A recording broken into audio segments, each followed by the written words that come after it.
ফিরে আসছে আমাদের সবার প্রিয় রবার্ট ডাউনি জুনিয়র, যাকে আমরা সবাই Tony Stark AKA Iron Man হিসেবে চিনি। Robert Downey Junior Iron Man ক্যারেক্টারটাকে জনপ্রিয়তার এক অনন্য উচ্চতায় নিয়ে গেছে।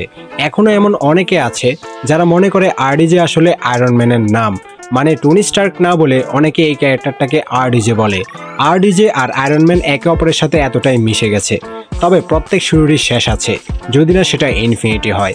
তেমনি আমাদের সবার প্রিয় আয়রন ম্যানেরও এন্ডিং আমরা অ্যাভেঞ্জার্স এন্ড গেমে দেখতে পেয়েছি, যেখানে আয়রন ম্যান নিজেকে স্যাক্রিফাইস করে দেয়।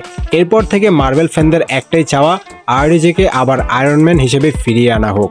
অনেক রিউমার্স নিউজ এই নিয়ে এসেছে, তবে কোনোটাই অথেন্টিক ছিল না। কিন্তু এবার মার্ভেল নিজেই আরডিজের এমসিইউতে কামব্যাক ঘোষণা করেছে। মার্ভেল নিজেই বলেছে আরডিজে ফিরে আসছে এমসিইউতে। কমিকনে মার্ভেলের অনেক আপডেট দেওয়া হয়েছে, যার কিছু কিছু আমরা আগে থেকেই জানি আর কিছু হলো নতুন। সেগুলো নিয়ে পরে আবার বিস্তারিত বলবো, তবে আজকে শুধু আরডিজেকে নিয়ে বলতে চাই। আরডিজের কামব্যাক নিয়ে তোমাদের মতো আমিও অনেক এক্সাইটেড। আমরা আগে জানতাম অ্যাভেঞ্জার্স 5 এর নাম অ্যাভেঞ্জার্স ক্যাং ডাইনেস্টি, সেটাকে চেঞ্জ করে নতুন নাম দেওয়া হয়েছে অ্যাভেঞ্জার্স ডুমসডে, যেটা আসবে 2026 সালে। অর্থাৎ ক্যাং এর কাহিনী দি এন্ড করে দেওয়া হয়েছে।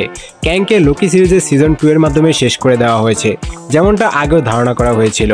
লোকি আর টিভিএ ক্যাং এর ভেরিয়েন্টদের আটকে দিবে, এর মাধ্যমে ক্যাং এর শেষ।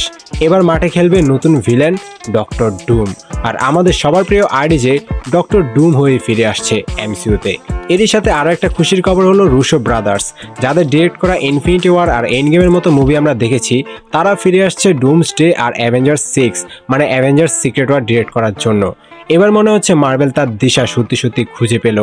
এবার কথা বলা যাক আরডিজে কিভাবে ডুম হয়ে এমসিইউতে পা রাখবে। তোমরা হয়তো জানো ডক্টর ডুম বেসিক্যালি ফ্যান্টাস্টিক 4 এর সাথে রিলেটেড। ফ্যান্টাস্টিক 4 মুভিতেও আমরা ভিক্টর ভন ডুমকে ভিলেন হিসেবে দেখেছি। কমিক্সে ফ্যান্টাস্টিক 4 আর ডুম সেম ইউনিভার্সের, তাই একটা বড় সুযোগ আছে যে ডক্টর ডুমকে আমরা আপকামিং ফ্যান্টাস্টিক 4 মুভিতে এক ঝলক হলেও দেখতে পাবো। মুভির ভিলেন হিসেবে যদিও গ্যালাক্টাসের নাম অ্যানাউন্স করে দেওয়া হয়েছে, তবে ক্রেডিট সিনে ডুমের কিছু একটা দেখাতেই পারে, কারণ ডুমসডে আসার আগেই অন্যান্য মুভির মাধ্যমে ডুমকে সেট আপ করা হবে।